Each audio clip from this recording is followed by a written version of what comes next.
آپ کی زندگی کا 7واں وصف ہے معصوم بچوں کی رعایت کرنا۔ آپ صلی اللہ علیہ وسلم بچوں کی بھی رعایت رکھتے تھے۔ مسند احمد کی روایت ہے، حضرت ابو لیلہ رضی اللہ تعالیٰ عنہ فرماتے ہیں آپ صلی اللہ علیہ وسلم کے پاس ایک بچے حسن یا حسین کو لایا گیا۔ آپ صلی اللہ علیہ وسلم لیٹے تھے، آپ نے انہیں اپنے سینے پر بٹھایا، اتنے میں بچے نے پیشاب کر دیا۔ جب پیشاب کیا صحابی ایک دم آگے بڑھے ہٹانے کے لیے، تو آپ صلی اللہ علیہ وسلم نے فرمایا میرے بیٹے کو کچھ نہ کہو، میرے بیٹے کو تکلیف میں نہ ڈالو۔ پھر آپ صلی اللہ علیہ وسلم اٹھے اور اطمینان سے اسے کنارے پر بٹھایا، پانی منگوایا، اپنے کپڑوں اور جسم کو دھو لیا، یعنی امت کو درس دیا بچوں سے محبت کرو، امت کو درس دیا بچوں سے نفرت نہ کرو۔ آپ صلی اللہ علیہ وسلم کے پاس عورتیں اپنے بچوں کو لاتی تھیں، جب بچہ پیدا ہوتا وہ چاہتی تھیں کہ انہیں پہلی خوراک حضور دیں، اور جب آپ صلی اللہ علیہ وسلم کا لعاب دہن کسی کے منہ میں لگے گا تو اس میں برکات آئیں گی، بہادری آئے گی۔ تو جب بچوں کو لاتی، بسا اوقات کوئی بچہ آپ کی گود میں پیشاب کر دیتا، لیکن آپ کے چہرے پہ کبھی ناگواری نہیں آتی تھی۔ آپ نے کبھی ایسا نہیں کہا کہ تم اس بچے کو کیوں لے آئی، تم نے اس کے ساتھ کپڑا کیوں نہ لایا، کمبل کیوں نہ لایا، کبھی ناگواری نہ ہوتی۔ آپ بچے کے منہ میں اپنا لعاب ڈالتے، اسے اس ماں کے حوالے کرتے اور اپنے کپڑے کو دھو لیتے۔ تو گویا امت کو درس دیا بچوں سے محبت ہونی چاہیے۔ آپ صلی اللہ علیہ وسلم نے ایک موقع پر ایک بچے کو بوسہ دیا، تو ایک دیہاتی صحابی تھا، تو اس نے کہا اے اللہ کے رسول، میں نے تو آج تک اپنے کسی بچے کو بوسہ نہیں دیا، میرے تو 10 بچے۔ آپ صلی اللہ علیہ وسلم نے فرمایا اگر تیرے دل سے اللہ نے رحمت اور شفقت کو نکال دیا ہے تو میں تو کچھ نہیں کر سکتا، اگر تیرے دل میں بچوں کے لیے محبت نہیں ہے تو میں تو کچھ نہیں کر سکتا۔ بچوں سے گویا محبت ایمان کا حصہ ہے۔ تو آپ کی زندگی کا ایک 7واں وصف بچوں کی رعایت۔ آپ کی زندگی کا 8واں وصف غریب اور پسماندہ لوگوں کے ساتھ اچھا برتاؤ کرنا۔ آپ صلی اللہ علیہ وسلم کا برتاؤ صرف مالداروں کے ساتھ اچھا نہیں تھا کہ دولت مند اور پیسے والا ہو تو اس کا اکرام کیا جائے، اس کی دعوت کی جائے، اس کے اعزاز میں کھڑا ہوا جائے، اس سے خندہ پیشانی سے ملا جائے، لیکن غریب آ جائے تو اسے وقت نہ دیا جائے، اسے لفٹ نہ دی جائے، اس کی طرف توجہ نہ کی جائے، نہیں۔ آپ صلی اللہ علیہ وسلم کا وصف تھا غریبوں پر توجہ زیادہ، آپ کا وصف تھا بے کس لوگوں کے ساتھ محبت زیادہ۔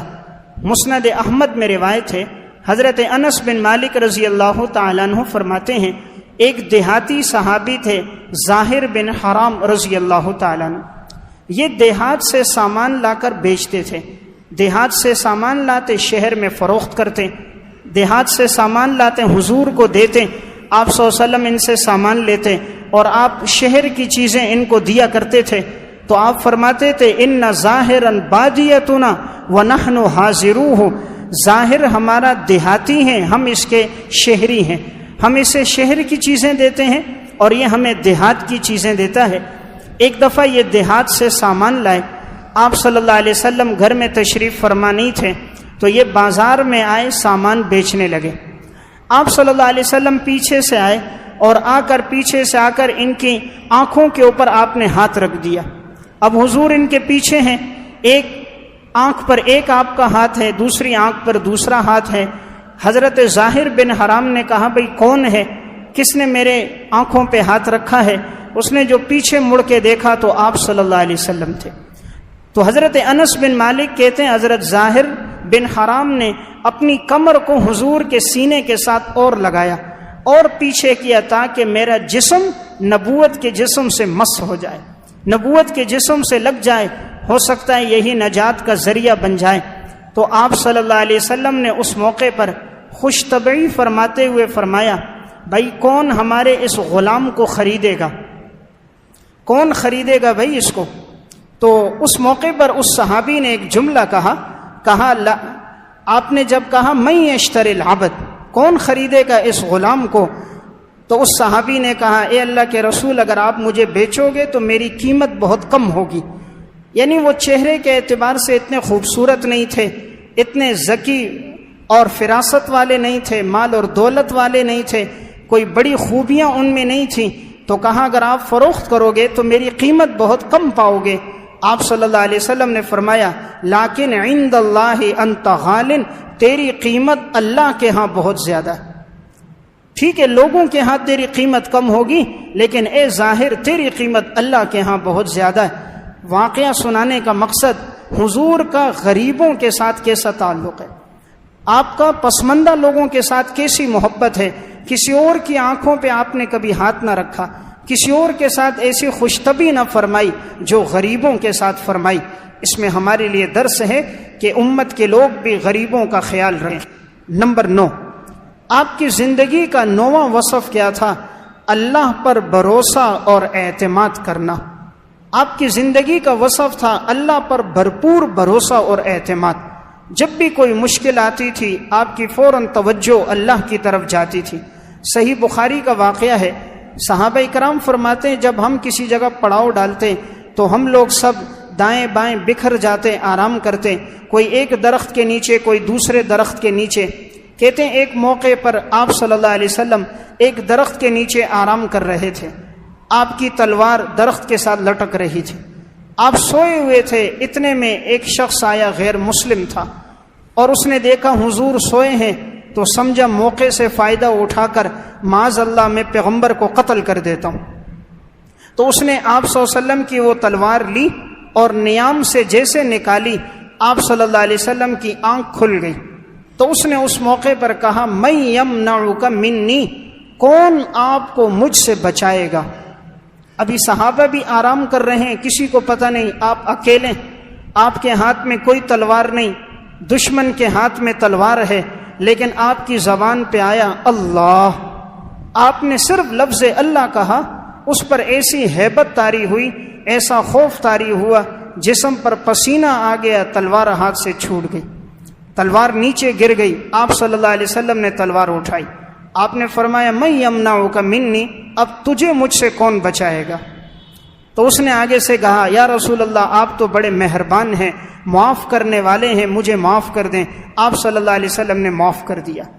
واقعہ سنانے کا مقصد حضور کی ذات کا اللہ پر بھروسہ کتنا ہے۔ آپ نے کوئی جملہ نہیں کہا سوائے اس کے اللہ۔ جب آپ صلی اللہ علیہ وسلم غار ثور میں ہیں، حضرت ابو بکر صدیق نے فرمایا تھا یا رسول اللہ یہ دشمن بالکل غار کے کنارے پہنچ گئے، اگر یہ تھوڑا سا جھک کر دیکھیں گے تو ہمیں دیکھ لیں گے۔ آپ صلی اللہ علیہ وسلم نے تسلی دیتے ہوئے فرمایا لا تحزن ان اللہ معنا، ابو بکر غمگین نہ ہو، اللہ ہمارے ساتھ ہے۔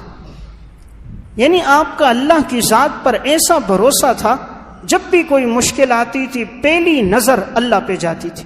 آج ہمیں بھی یہی کرنا چاہیے، کوئی تکلیف کوئی مصیبت آئے، پریشانی میں مسلمان کی پہلی توجہ اللہ کی طرف ہونی چاہیے۔ ہوتا یہ ہے کہ ہم اسباب کی طرف متوجہ ہوتے ہیں، ہمیں اللہ یاد آتا ہے سب سے آخر میں۔ وہ کسی نے ذکر کیا کہ ایک دوست کوئٹہ جا رہا تھا، کہا بھئی کس کے پاس ٹھہرو گے؟ تو اس نے کہا میرا ایک دوست ہے اس کے پاس ٹھہروں گا۔ کہا بھئی اگر اس سے ملاقات نہ ہوئی؟ کہا میری کلاس کا ساتھی ہے اس کے پاس ٹھہر جاؤں گا۔ کہا اگر اتفاق سے اس سے بھی ملاقات نہ ہوئی؟ کہا ہمارا پڑوسی تھا ایک، وہ آج کل کوئٹہ میں رہتا ہے اس کے پاس ٹھہروں گا۔ کہا بھئی اگر اس سے بھی ملاقات نہ ہوئی؟ تو کہا کسی ہوٹل میں ٹھہر جاؤں گا۔ اس نے کہا اگر کسی ہوٹل میں بھی جگہ نہ ملی؟ کہا اللہ مالک ہے۔ تو اللہ کب یاد آیا؟ سب سے آخر میں۔ تو مسلمان کو خدا آخر میں یاد آتا ہے، ہونا چاہیے ہمیں اللہ سب سے پہلے یاد آئے۔ کوئی پوچھے کہاں ٹھہرے گا؟ جہاں میرا اللہ مجھے رکھے گا۔ پہلی توجہ پہلی نسبت اللہ کی طرف ہونی چاہیے، اسباب کا درجہ بعد میں ہونا چاہیے، مسبب الاسباب کا تذکرہ پہلے ہونا چاہیے۔